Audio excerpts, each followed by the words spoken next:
做 graffiti 嘅話？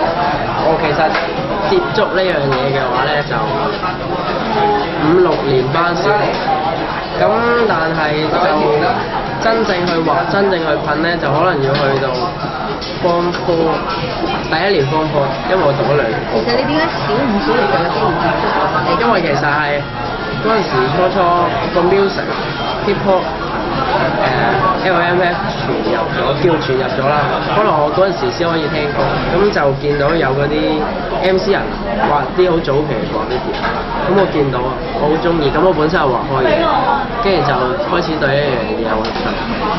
跟住後來咧就好多 Hong Kong Fest 嗰啲咧，好中意喺啲留言板畫噶嘛啲人，咁我開始就畫下，跟住自己又手畫，跟住之後就開始去出席一啲function啦，咁啊開始識得多咗，跟住就一齊出嚟。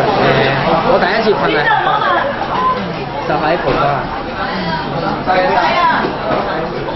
都幾揦雜啊！咁你記唔記得嗰時係做啲咩主題？噴自己個名咯都。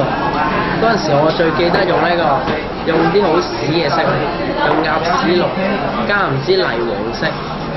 佢嗰度其實有個地方係咁樣嘅，係俾你打電話俾佢負責。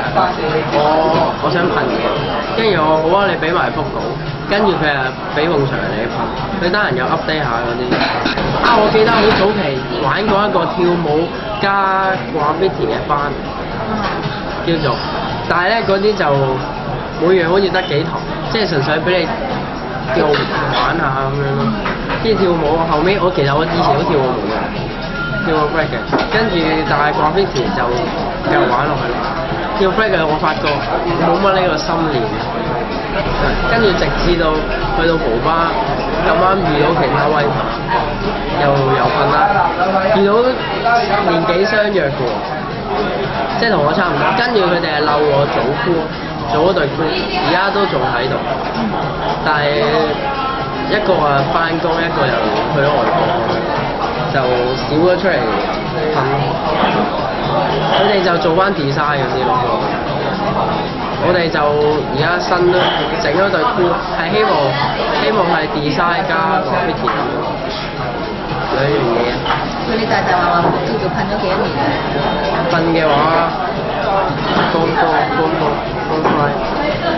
4年，3、4年。